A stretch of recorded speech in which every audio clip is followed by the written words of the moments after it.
Oke.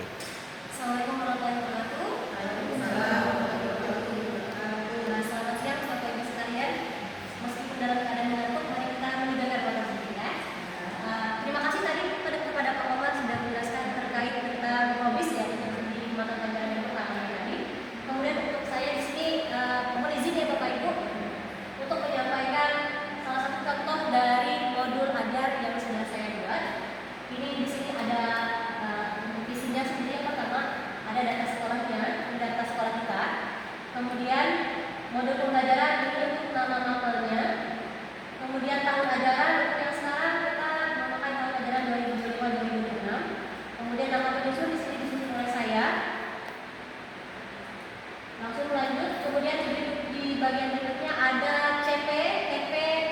Di bawah ini juga dibuat ada mata pelajaran, kemudian kurikulumnya, pendekatan yang dipakai untuk apa. CP-nya saya merujuk pada CP yang terbaru, ada 8 elemen kalau saya tidak salah ya. Di sini yang pertama elemen itu proses bisnis secara menyeluruh di bidang agribisnis tanaman. Ada CP, TP dan alur tujuan pembelajarannya. Saya lanjutkan saja ya untuk keisinya sama. Kemudian dilanjutkan lagi untuk yang modul pertama. Ini saya hadirkan rencana pelaksanaan pembelajaran pendekatan pembelajaran mendalam untuk mata pelajaran dasar program keahlian agribisnis tanaman fase E. Karena untuk fase E seperti yang Pak Omar sampaikan tadi, untuk fase yang pertama kelas 10 itu masih masuk ke dalam fase E. Elemennya proses bisnis menyeluruh di bidang agribisnis tanaman kelas 10 semester 1. Untuk alokasi waktunya itu 3 dikali 45 menit. Penyusun saya sendiri, unit kerja SMK Negeri 1 Sukamulya dan pelajaran 2025-2026. Ini adalah identitas diri dan sekolah ya untuk bagian yang pertama. Kemudian ada bagian identifikasi kesiapan peserta didik. Ini sebelum kita memulai pembelajaran kita harus mengidentifikasi dulu tentang peserta didik kita. Dari pengetahuan awal mereka, apakah mereka sudah memiliki pemahaman dasar tentang jenis-jenis tanaman dan kebutuhan dasar kebutuhannya. Kalau mereka umumnya ya, kalau orang tuanya sudah memiliki kebun, biasanya mereka sudah tahu, oh begini cara menanam tanaman ini. Oh tanaman perkebunan ini menghasilkan ini. Contohnya karet. Dari tanaman karet itu menghasilkan getah karet, gitu ya Pak Omar ya. Kemudian minat mereka, poin kedua, mayoritas siswa itu tertarik pada praktik budidaya dan eksplorasi peluang wirausaha di bidang pertanian. Kalau sekarang itu biasanya yang lebih menonjol adalah kelapa sawit. Kalau dulu mungkin lada, orang-orang berbondong-bondong untuk menanam lada, karena kemarin lada sempat turun anjlok dan harga sawit lumayan, mereka berbondong-bondong lagi untuk menanam sawit. Jadi kalau dari pesawat kita melihat banyak lubang-lubang lubang-lubang bekas tambang timah, kalau sekarang justru banyak yang hijau, tapi hijaunya dari kelapa sawit. Lanjut ya. Minat. Dari minat, mayoritas siswa kita itu tertarik pada praktik budidaya tadi ya. Dan latar belakangnya, siswa kita itu berasal dari latar belakang sosial, akademik yang beragam. Ada yang memang dari awal mereka suka bertani, ada yang orang tuanya mungkin di TI ya, karena rata-rata siswa kita ada yang tambang timah, ada yang memang di pasar mungkin mereka punya dagangan atau sejenisnya, dan pertanian. Kebutuhan belajar, mereka itu membutuhkan studi kasus yang real, yang nyata. Mereka itu bukan tak butuh, tapi lebih mengedepankan dalam kenyataan dengan harga sayur segini, otomatis kita tidak boleh sembarangan gitu. Tidak boleh kita nanam saja langsung nikah, harus dipupuk, dirawat. Kemudian ada kunjungan lapangan, itu jika memungkinkan. Kalau di sini kita bisa langsung menuju ke poktan-poktan yang ada di sekitar Sukamulya. Dan simulasi perencanaan bisnis sederhana. Bisnis ini bisa berupa bibit atau hasil dari pertaniannya.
Barusan di sini saya menggunakan untuk yang bagian pertama masuk ke desain pembelajaran kita pertama dulu di bidang agribisnis, kemudian geografi untuk lahan dan iklim, teknologi informasi seorang pedagang menjual barang dagangannya bukan langsung di tahun, mereka diharapkan bisa untuk praktik pedagogis model pembelajaran.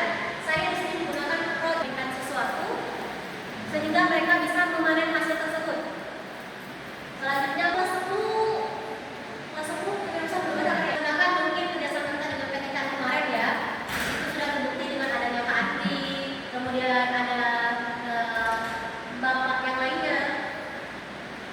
Dan kami kalau untuk yang pengolahan hasil pertanian sudah bekerjasama dengan pihak yang ikut membawa siswa, memboyong mereka ke sana untuk mempelajari bagaimana sih pengolahan dari hasil pertanian. Sebagai gambaran yang akan secara langsung menuju ke petaninya dan kita dipilih. Kalau di Tanjung banyak ya. Kemudian Excel digunakan untuk penghitungan biaya atau manajemen produksi sederhana.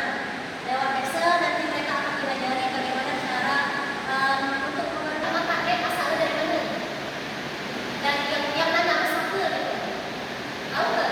Kalau dia belum tahu, cukup minta wawancara orang yang ada di pasar.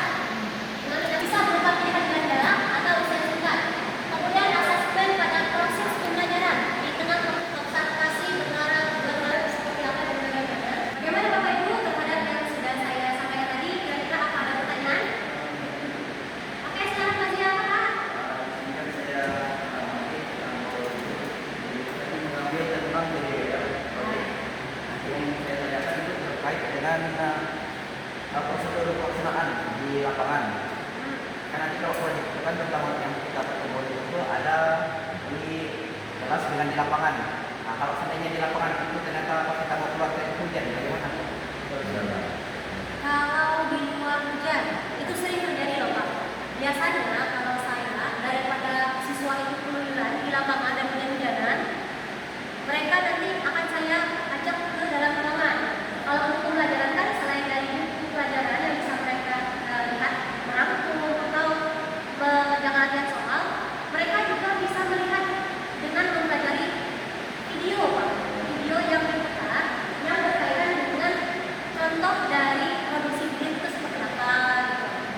Jadi tergantung dengan materi yang saya akan angkat pada hari itu.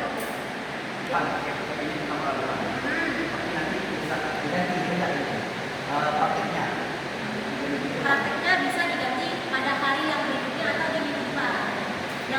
Oke, terima kasih Mas Jan. Bagaimana Bapak Ibu? Ada lagi yang mau ditanyakan? Oke, sebentar Pak. Gimana Pak? Saya ingin bertanya tentang masalah kan dari kejualan KPU. Ya, KTP Bapak. Ya. Pertanyaan saya ini bagaimana seandainya pekan KPU itu tidak tersedia? Apakah KPU itu akan dilaksanakan? Harus, meskipun itu diusahakan dengan ya kadang-kadang menggunakan dompet sendiri ya.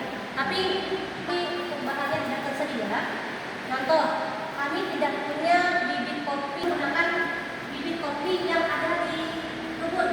Jadi siswa diminta untuk mengisi polybag, kemudian untuk bibit yang dipakai mereka mengambil dari biji-biji yang sudah tumbuh dari bawah pokok kopi. Itu Pak.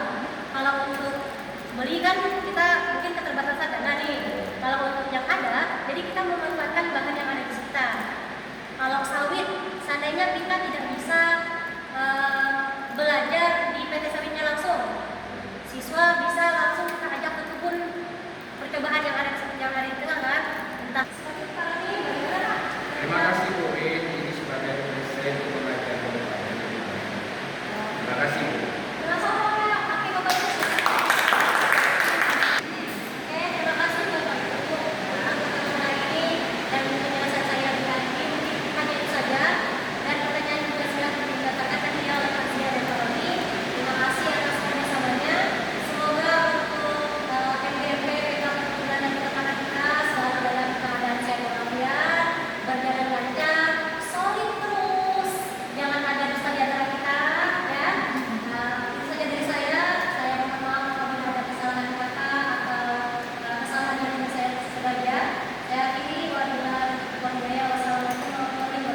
Apa yang